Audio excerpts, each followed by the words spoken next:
Hello दोस्तों, स्वागत है आपका मेरे YouTube channel study with Bing Pahadi में। तो उत्तराखंड की सीरीज चल रही है दोस्तों। यहाँ पर आगामी एग्जाम जैसे एसआई हो गया, आबकारी हो गया, आपका पीसीएस प्री हो गया और एलटी जैसे एग्जामों के लिए आपको इंपॉर्टेंट क्लासें हो जाएगी यहाँ पर।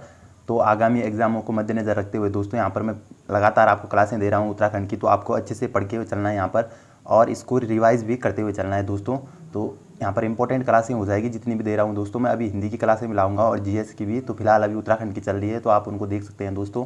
अगर आपने और वीडियो नहीं देखी है दोस्तों तो प्लेलिस्ट में जाकर चेकआउट कीजिए दोस्तों, वहाँ पर वो वीडियो भी देख लीजिए। तो दोस्तों और चैनल को आपको ज़रूर सब्सक्राइब करना है, तभी आपके पास नई नोटिफिकेशन मिलेगी वीडियो की कि नई वीडियो आ गई है। तो दोस्तों आपको सपोर्ट बना के चलना है, मैं लगातार आपको यहाँ पर कंटेंट प्रोवाइड कराऊंगा अच्छा से अच्छा। तो दोस्तों देख लेते हैं यहाँ पर पहला प्रश्न है दोस्तों, निम्नलिखित नदियों में कौन सी पंचधाराओं में सम्मिलित नहीं है। तो दोस्तों यहाँ पर जो भागीरथी नदी है पहला ऑप्शन, दूसरा है अलकनंदा, तीसरा है नंदाकिनी और चौथा है काली नदी। तो पंचधाराओं में जैसे उत्तराखंड में पंच केदार है, पंच बद्री है, पंच प्रयाग है, तो वैसे पंचधाराएं भी है, पंचशिलाएं भी है दोस्तों।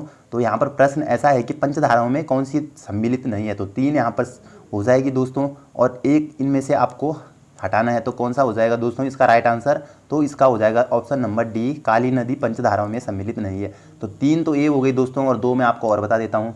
2 और कौन कौन सी है दोस्तों? तो एक है मंदाकिनी हो गया दोस्तों।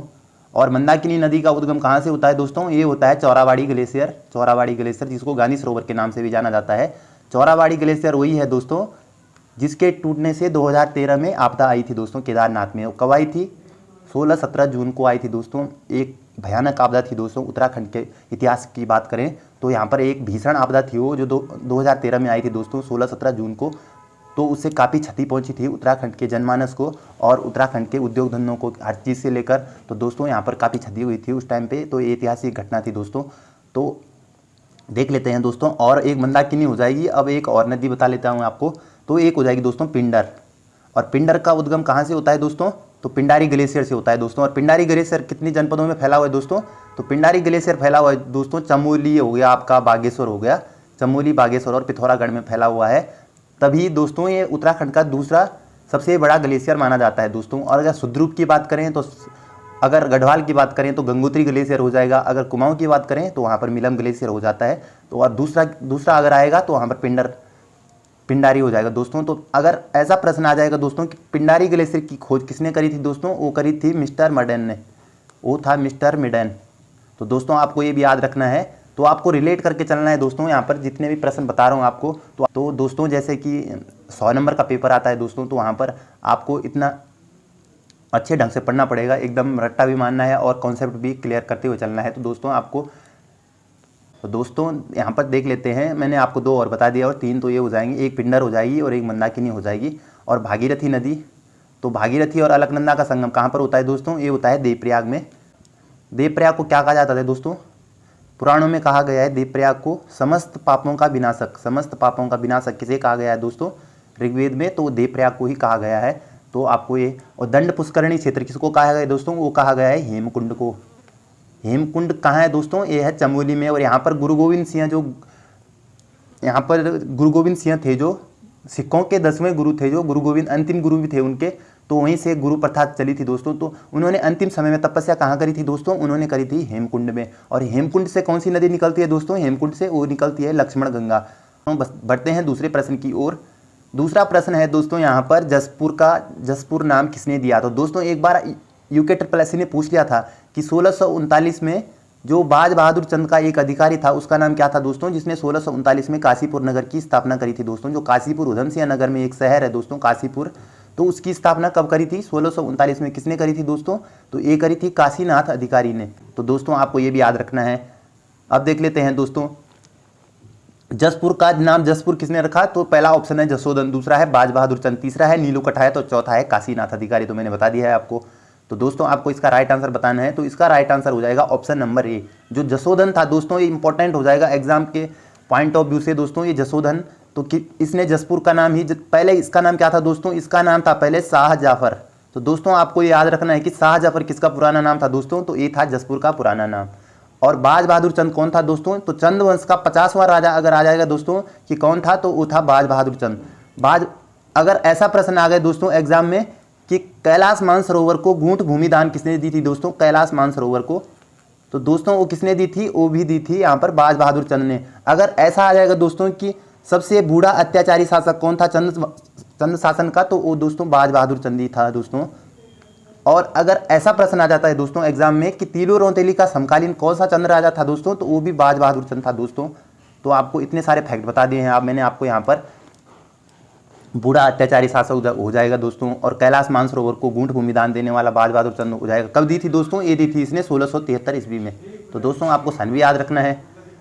अब देख लेते हैं नीलू कठायत कौन था दोस्तों। तो नीलू कठायत कौन था दोस्तों? तो नीलू कठायत था ज्ञानचंद का मंत्री था दोस्तों ये। तो ज्ञानचंद का नीलू कठायत था, इसको कुमाऊं खिलत की उपाधि दी थी दोस्तों ज्ञानचंद ने नीलू कठायत को। तो ये भी याद रखना है आपको। और काशीनाथ तो मैंने आपको बता दिया है अभी। तो दोस्तों यहाँ पर सारे फैक्ट क्लियर कर दिए मैंने आपके। अब बढ़ते हैं तीसरे प्रश्न की ओर। तीसरा प्रश्न है दोस्तों, केंद्रीय पर्यटन मंत्रालय के द्वारा 2016-17 में राज्य के कितने धार्मिक स्थलों को स्वदेश दर्शन योजना में शामिल किया गया है? तो दोस्तों इंपॉर्टेंट हो जाएगा एग्जाम के लिए। पहला है यहाँ पर 3, दूसरा है यहाँ पर 4, तीसरा है दोस्तों यहाँ पर 2 और चौथा है यहाँ पर 6। तो दोस्तों इसका राइट आंसर बताना है आपको कि कौन सा हो जाएगा जो पर्यटन मंत्रालय के द्वारा धार्मिक स्थलों को स्वदेश दर्शन योजना में शामिल किया गया है। तो दोस्तों आपको इसका राइट आंसर बताना है। ये 4 हो जाएंगे दोस्तों, और 4 मैं आपको यहाँ पर बता देता हूँ, आपको नोट डाउन करना है दोस्तों। पहला कौन सा हो जाएगा दोस्तों? कटारमल। कटारमल मंदिर कहाँ है दोस्तों? तो अल्मोड़ा में कटारमल हो जाएगा आपका, कटारमल। और दूसरा कौन सा हो जाएगा? जागेश्वर मंदिर। दोस्तों आपको कमेंट बॉक्स में बताना है कि जागेश्वर मंदिर समूह है उसकी स्थापना किसने कराई थी दोस्तों। जो जागेश्वर मंदिर समूह है कुमाऊं में, तो उनकी स्थापना किसने कराई थी दोस्तों? आपको कमेंट बॉक्स में जरूर बताना है दोस्तों इसका आंसर।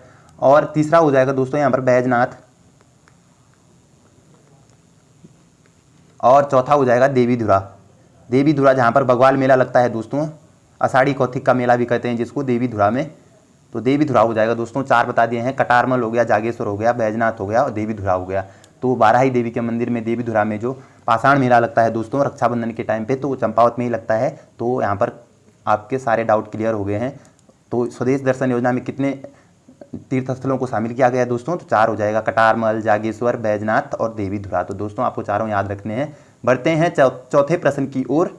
तो चौथा प्रश्न है दोस्तों, स्वदेश दर्शन योजना 2.0 के तहत केंद्र सरकार ने राज्य के 2 जनपदों को शामिल किया गया है। तो दो जनपद कौन से है दोस्तों?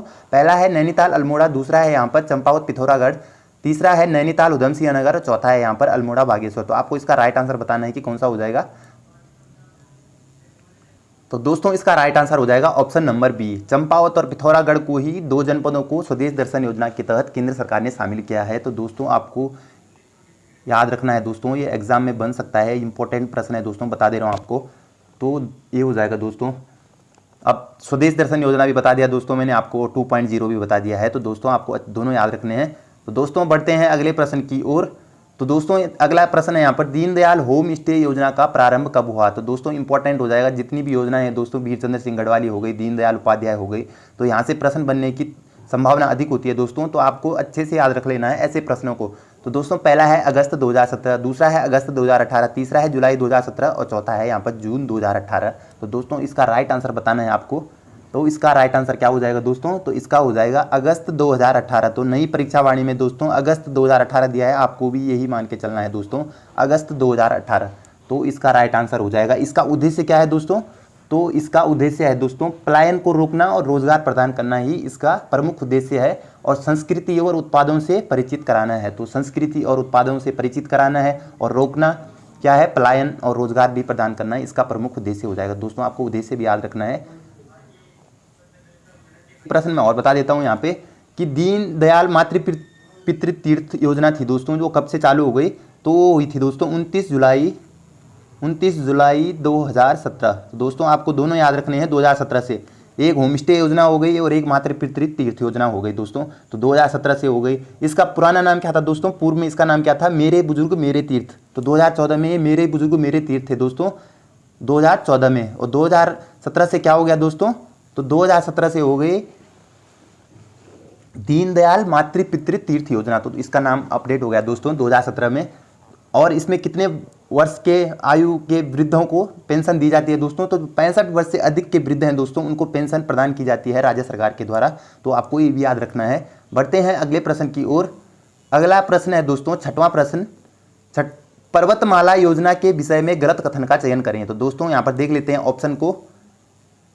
पहला ऑप्शन है 2022 से शुरुआत हुई इसकी। तो दोस्तों आपको गलत कथन का चयन करना है यहाँ पे। तो एग्जाम में देखा होगा दोस्तों आपने, वीडियो के एग्जाम में जितने भी यहाँ पर अभी हाल ही में एग्जाम हुए थे आयोग के, तो उनमें ऐसे प्रश्न बने थे दोस्तों। तो आपको इसी की तर्ज पे तैयारी करनी है दोस्तों, ऐसे ही आपको अपने कॉन्सेप्ट बिठाने हैं दोस्तों, ताकि आप वहाँ पर रिलेट कर सको आंसर को। तो दोस्तों आपको ऐसे ही पढ़ के चलना होगा एग्जाम में। तो दोस्तों यहाँ पर पहला है 2022 से शुरुआत। अब दूसरा है यहाँ पर पर्वतीय क्षेत्र में कनेक्टिविटी का विकास एवं पर्यटन को बढ़ावा। तीसरा है अगले 3 वर्षों में 1200 किलोमीटर से अधिक लंबी लगभग 250 रोपवे परियोजनाओं का निर्माण करना। और चौथा है इसका क्रियान्वयन सड़क परिवहन और राजमार्ग मंत्रालय द्वारा किया जा रहा है। तो आपको गलत कथन का चयन करना है दोस्तों कि इसका गलत कथन कौन सा होगा कि इसका कौन सा होगा। तो दोस्तों मारिएगा आंसर कौन सा होगा।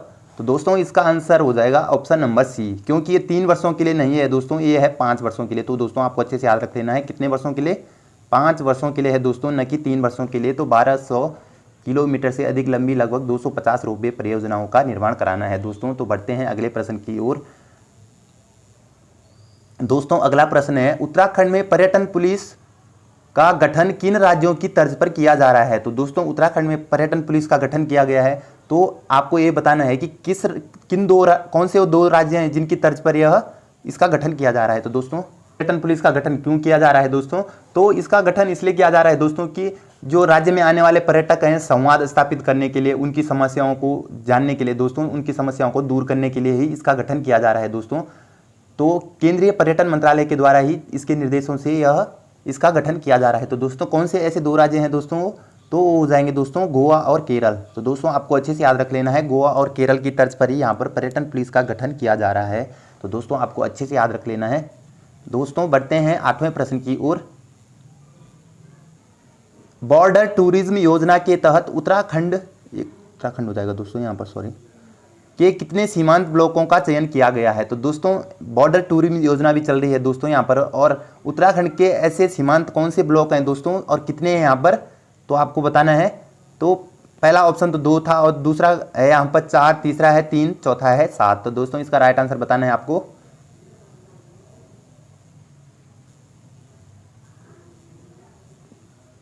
दोस्तों इसका राइट आंसर भी हो जाएगा 4। तो दोस्तों ये चारों मैं आपको बता देता हूँ, यहाँ पर आपको नोट डाउन करने हैं दोस्तों, जो मैं बता रहा हूँ आपको इंपॉर्टेंट हो जाएंगे दोस्तों एग्जाम के लिए। 4 जो सीमांत ब्लॉक हैं उत्तराखंड में, तो कौन सा हो जाएगा, पहला हो जाएगा भटवाड़ी, 6 महीना हरसील, 6 महीना भटवाड़ी वाला, वही भटवाड़ी है दोस्तों। यहाँ पर कहाँ पड़ता है, उत्तरकाशी में। तो ये हो जाएगा उत्तरकाशी में भटवाड़ी। और यहाँ पर धारचूला कहाँ है दोस्तों, तो धारचूला पिथौरागढ़ में, आपको पता होगा धारचूला। और धारचूला कहाँ हो जाएगा, तो पिथौरागढ़ में। उत्तरकाशी, पिथौरागढ़, चमोली, तो ये तीनों दोस्तों यहाँ पर क्या है, सीमांत जनपद है हमारे। तो इन्हीं में है दोस्तों ये चारों ब्लॉक। तो 2 मैंने बता दिए हैं, भटवाड़ी कहाँ हो गया, उत्तरकाशी में, धारचूला कहाँ हो गया, पिथौरागढ़ में, और मुनस्यारी कहाँ हो गया दोस्तों, तो मुनस्यारी भी लिखना है आपको, मुनस्यारी कहाँ हो गया, ये भी पिथौरागढ़ में हो गया। और चौथा है दोस्तों यहाँ पर जोशीमठ जो है हमारा ज्योतिर्मठ, जो जिसका पुराना नाम ज्योतिर्मठ था दोस्तों, तो जोशीमठ हो जाएगा। और जोशीमठ ये चमोली में है दोस्तों। तो आपको चारों ब्लॉक याद रखना है, भटवाड़ी, धारचूला, मुनस्यारी और जोशीमठ। तो दोस्तों चारों याद रखने हैं आपको। बढ़ते हैं दोस्तों अगले प्रश्न की ओर। 9वां प्रश्न है दोस्तों, घसियारी महोत्सव के विषय में गलत कथन का चयन करें।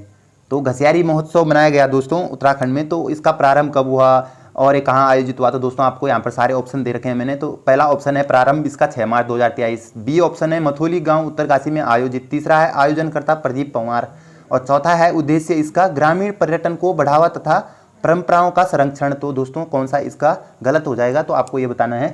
तो दोस्तों आपने सोच लिया होगा अपने मन में आंसर, ये हो जाएगा, क्योंकि ये 2023 नहीं बल्कि 2022 में हुआ था इसका आयोजन, 2022 में आपको याद रखना है। और बाकी ऑप्शन सही हो जाएंगे आपके तीनों। बढ़ते हैं 10वें प्रश्न की ओर।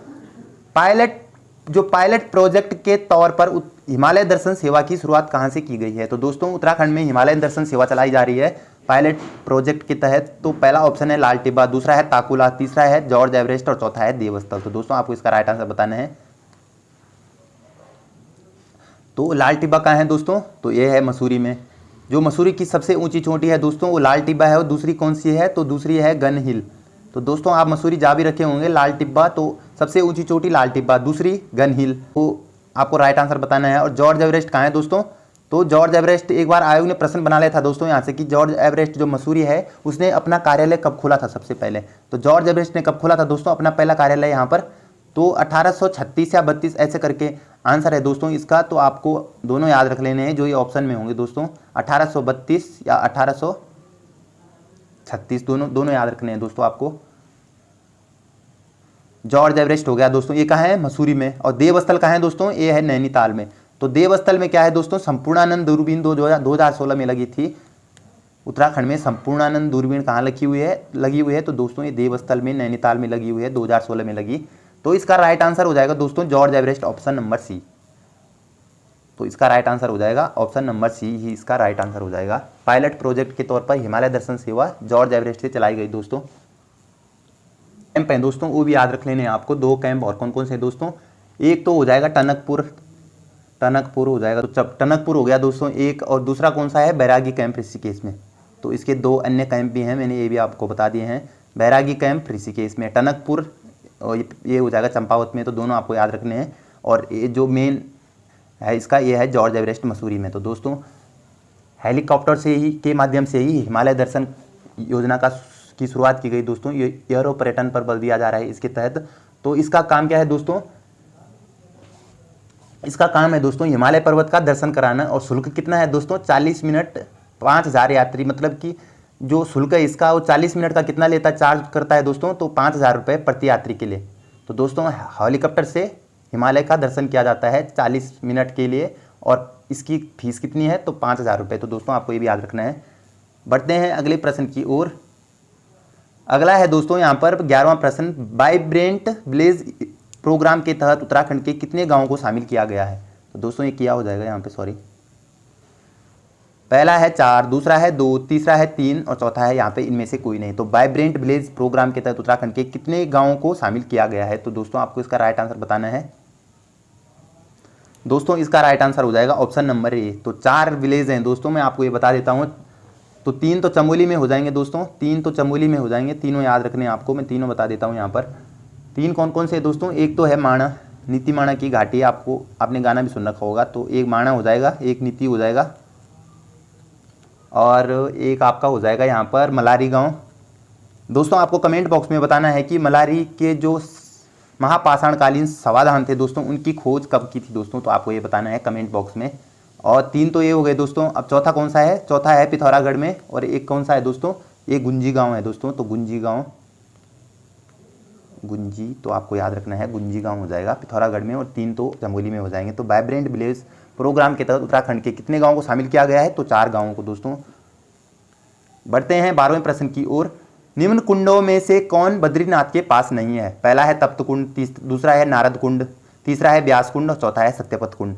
तो दोस्तों बद्रीनाथ के पास कौन सा कुंड नहीं है दोस्तों, तो नारद कुंड तो बिल्कुल हो जाएगा दोस्तों। जो बद्रीनाथ मंदिर में जो मूर्ति रखी गई है दोस्तों, मुख्य मूर्ति खंडित अवस्था में है दोस्तों। वो मूर्ति खंडित अवस्था में कहाँ से निकाली गई है दोस्तों, तो नारद कुंड से ही निकाली गई है दोस्तों। आपको ये अच्छे से याद रखना है, कहाँ से निकाली गई है दोस्तों, नारद कुंड से। तो इसका राइट आंसर हो जाएगा ऑप्शन नंबर सी। जो व्यास कुंड है दोस्तों बद्रीनाथ के पास नहीं है, और बाकी तीनों ही बद्रीनाथ के पास है दोस्तों। आपको तीनों याद रखने हैं दोस्तों। बढ़ते हैं अगले प्रश्न की ओर। दोस्तों 13वां प्रश्न है यहाँ पर, निम्न मठों में कौन सुमेलित नहीं है। तो दोस्तों ऐसे एग्जाम में प्रश्न बनते हैं दोस्तों कि सुमेलित कौन सा है कौन सा नहीं है। तो दोस्तों आपने एग्जाम में देख भी रखा होगा कि कैसे प्रश्न बनते हैं, तो आपको ऐसे प्रश्न यहाँ पर जरूर देखने हैं। तो दोस्तों पहला है काली मठ रुद्रप्रयाग, दूसरा है केशोराय मठ, ये कहाँ है दोस्तों, ये दे रखा है यहाँ पे टिहरी, और तीसरा ऑप्शन देख लेते हैं शंकर मठ पौड़ी, और चौथा है ज्योतिर्मठ चमोली। तो इसका राइट आंसर बताना है दोस्तों आपको। तो काली मठ कहाँ है दोस्तों, तो ये तो रुद्रप्रयाग में हो जाएगा बिल्कुल, जहाँ पर कालिदास जी का जन्म हुआ था दोस्तों, काली मठ में हुआ था दोस्तों कालिदास जी का जन्म। तो ये तो बिल्कुल सही हो जाएगा। केशोराय मठ कहाँ है दोस्तों, तो ये बिल्कुल गलत हो जाएगा, क्योंकि ये श्रीनगर में है दोस्तों, श्रीनगर। और श्रीनगर कहाँ पड़ता है दोस्तों, तो ये तो पौड़ी में है। तो ये तो बिल्कुल गलत हो जाएगा इसका ऑप्शन नंबर बी। और केशोराय मठ की स्थापना किसने करी थी दोस्तों, तो ये करी थी महिपति शाह ने दोस्तों। ये हटा देता हूँ एक सेकेंड। केशोराय मठ की स्थापना किसने करी थी दोस्तों, अगर एग्जाम में ऐसा प्रश्न बन गया तो ये करी थी महिपति शाह ने, महिपति शाह ने। उस टाइम पे दोस्तों किसका शासनकाल था, तो वो था उस टाइम पे श्याम शाह का, श्याम शाह का। दोस्तों एक बार ऐसा प्रश्न बन गया था एग्जाम में कि समाशाही बाग किसने लगाया था दोस्तों श्रीनगर में, तो वो श्याम शाह ने लगाया था दोस्तों। अगर ऐसा प्रश्न बन गया दोस्तों कि गढ़वाल का मोहम्मद बिन तुगलक किसे कहते हैं दोस्तों, तो किसे कहते हैं, वो भी श्याम शाह को कहते हैं। अगर घमंडी राजा आएगा दोस्तों एग्जाम में, तो वो किसके लिए कहा गया है दोस्तों, तो वो भी कहा गया है श्याम शाह के लिए। अगर ऐसा प्रश्न आ गया दोस्तों कि सती प्रथा का उल्लेख किस राजा के टाइम पे मिलता है दोस्तों सबसे पहले, तो वो भी श्याम शाह के टाइम पे मिलता है दोस्तों। ये अलकनंदा नदी में डूब गए थे दोस्तों श्याम शाह, और इनकी 60 रानियाँ थी दोस्तों, उन्होंने सती कर लिया था दोस्तों यहाँ पर। तो इसका राइट आंसर हो जाएगा 60 रानियों ने सती कर लिया था दोस्तों श्याम शाह की। और श्याम शाह किसके पुत्र थे दोस्तों, तो ये थे मानशाह के। और मानशाह कौन से नंबर के राजा थे, 44वें, और श्याम शाह 45वें, और महीपति शाह 46वें राजा थे दोस्तों। तो ये भी याद रखना है आपको। इतने सारे फैक्ट बता दिए मैंने आपको। और केशवराय मठ की स्थापना कब हुई थी दोस्तों, 1625 में किसने करी थी, तो महीपति शाह ने करी थी, जो कि श्याम शाह के चाचा थे दोस्तों। इनके उत्तराधिकारी भी माने जाते हैं महीपति शाह श्याम शाह के। जो कि महीपति शाह कौन थे दोस्तों, तो पृथ्वीपति शाह जो महारानी कर्णावती थी दोस्तों, जिनको गढ़वाल की झांसी की रानी कहा जाता है महारानी कर्णावती को, तो उनके ही पति कौन थे दोस्तों, महीपति शाह। तो श्याम शाह के चाचा थे दोस्तों, ये निसंतान थे, तो इनके चाचा को गद्दी पर बिठाया गया महीपति शाह को, और इन्होंने ही केशवराय मठ की स्थापना श्रीनगर में कर दी थी दोस्तों। तो सारे डाउट क्लियर हो गए आपको। ये गलत हो जाएगा, इसका हो जाएगा श्रीनगर, तो पौड़ी में है। अब देख लेते हैं सी ऑप्शन और डी ऑप्शन। तो शंकर मठ कहाँ है, पौड़ी में, बिल्कुल सही। ज्योतिर्मठ कहाँ है दोस्तों, तो ये है चमोली में, बिल्कुल सही हो जाएगा। तो ज्योतिर्मठ में क्या ज्योतिर्मठ की स्थापना किसने करी थी दोस्तों, ये करी थी शंकराचार्य जी ने।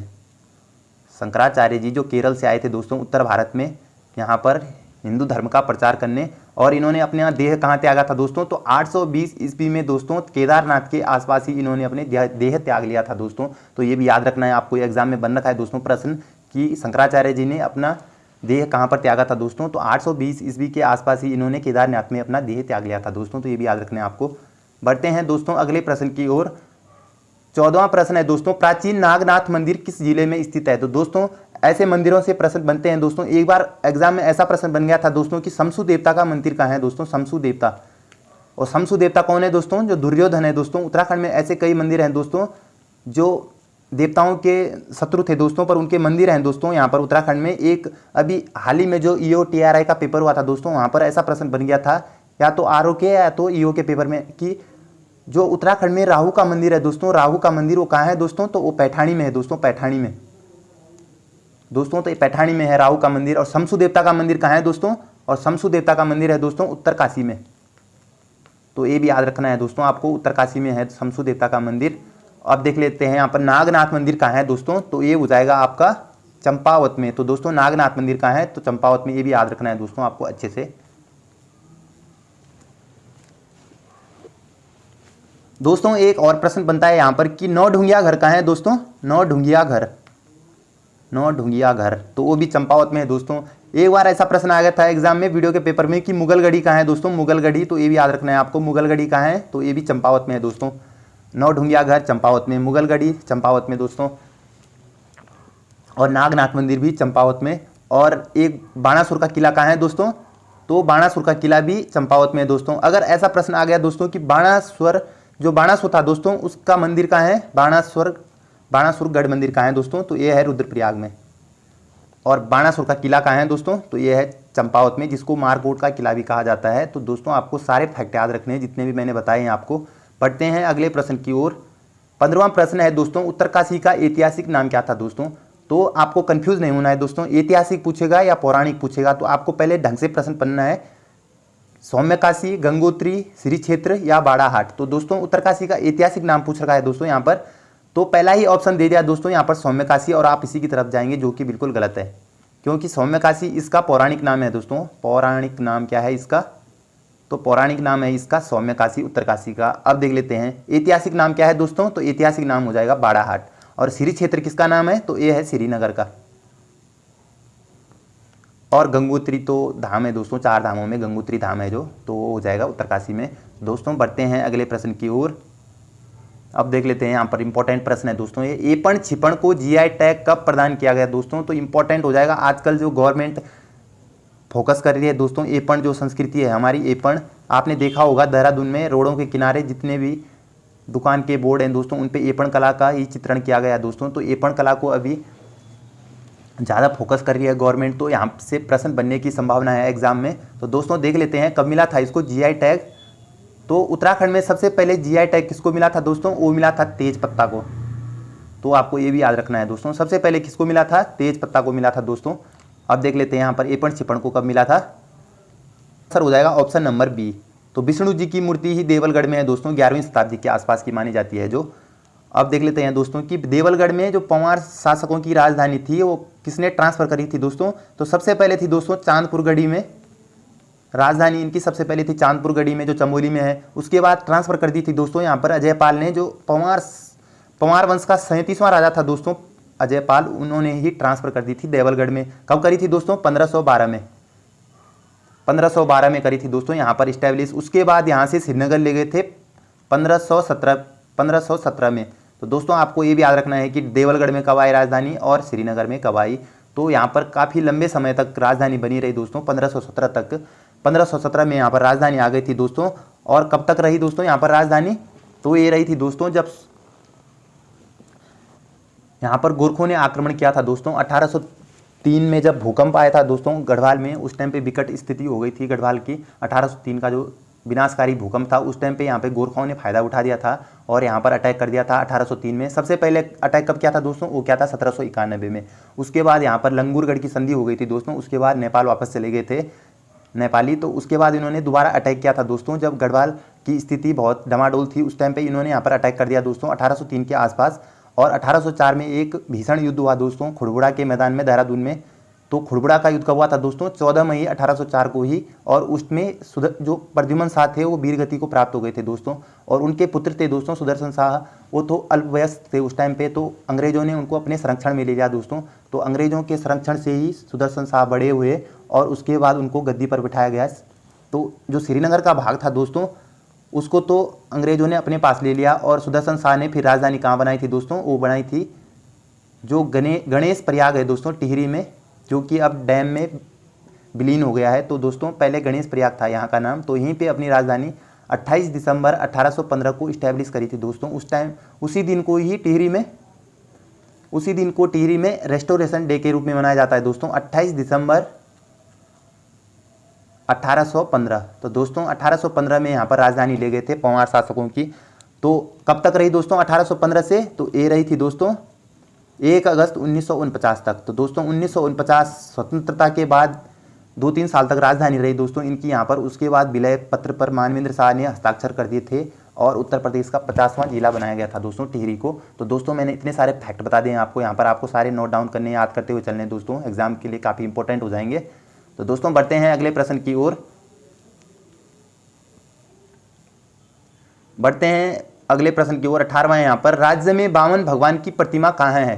पहला है द्वाराहाट, दूसरा है काशीपुर, तीसरा है बैजनाथ और चौथा है यहाँ पर गोपेश्वर। तो दोस्तों ये डी हो जाएगा, ए नहीं डी हो जाएगा ये। तो कहाँ है दोस्तों? द्वाराहाट में क्या है दोस्तों? तो द्वाराहाट के लिए क्या कहते हैं दोस्तों? तो इसको कहते हैं मंदिरों की नगरी। किसे कहते हैं? मंदिरों की नगरी कहते हैं दोस्तों द्वाराहाट को। काशीपुर को क्या कहते हैं दोस्तों? तो काशीपुर का पुराना नाम क्या था दोस्तों? गोबीसाण। काशीपुर का पुराना नाम था दोस्तों गोबीसाण। अब बैजनाथ कहाँ है दोस्तों? तो ये तो बागेश्वर में हो जाएगा, इसका हो जाएगा ऑप्शन नंबर बी। जो काशीपुर है दोस्तों इसका नाम प्राचीन क्या था? गोबीसाण था दोस्तों। और यहीं पर जो भगवान के 5वें अवतार थे दोस्तों बामन, तो यहाँ पर जो भगवान के 5वें अवतार बामन अवतार हुए थे दोस्तों, तो इनकी प्रतिमा है दोस्तों काशीपुर में। तो आपको अच्छे से याद रख लेना है। अब बढ़ते हैं दोस्तों 19वें प्रश्न की ओर। भगवान शिव की वीर्यासन मुद्रा कहाँ स्थित है? तो दोस्तों भगवान शिव की भी कई मूर्तियां हैं दोस्तों उत्तराखंड में, तो मैं आपको सारी क्लियर करा देता हूं यहाँ पर। तो वीर्यासन मुद्रा कहाँ है दोस्तों? पहला ऑप्शन है बैजनाथ, दूसरा है जागेश्वर, तीसरा है केदारनाथ और चौथा है लाखा मंडल। तो इसका राइट आंसर क्या हो जाएगा?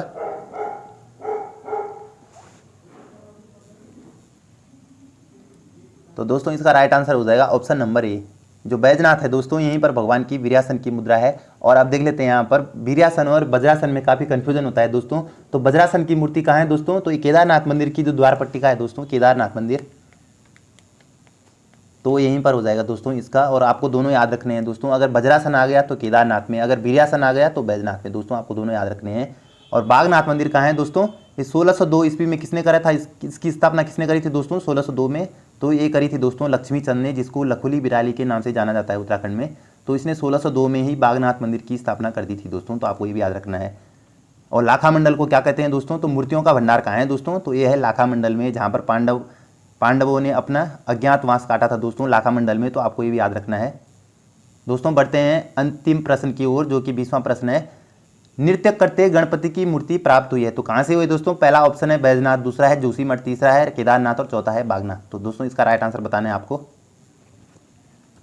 तो दोस्तों इसका राइट आंसर हो जाएगा ऑप्शन नंबर बी, जो जोशीमठ है दोस्तों, वहीं से गणपति की मूर्ति प्राप्त हुई है। तो दोस्तों ये भी याद रखना है आपको। और जोशीमठ का पुराना नाम क्या था दोस्तों? तो ये था ज्योतिर्मठ। तो ये भी याद रखना है आपको। और ज्योतिर्मठ की स्थापना किसने करी थी दोस्तों? तो ये शंकराचार्य जी, जो केरल से आए, मैंने अभी बताया आपको दोस्तों कि केरल से आए थे दोस्तों, जो शंकराचार्य जी थे यहाँ पर हिंदू धर्म का प्रचार करने उत्तराखंड में। तो उन्होंने ज्योतिर्मठ की स्थापना कर दी थी दोस्तों, और इन्होंने अपना देह कब त्यागा था दोस्तों? तो 820 के ईस्वी के आसपास ही इन्होंने अपने देह त्याग कर दिया था केदारनाथ के आसपास। तो ये भी याद रखना है आपको। तो मैंने आपको सारे ऑप्शन पहले ही क्लियर करवा दिए हैं दोस्तों। तो आज की वीडियो को यहीं पे रखते हैं दोस्तों। थैंक यू दोस्तों, thank you for watching this video, see you next time, thank you.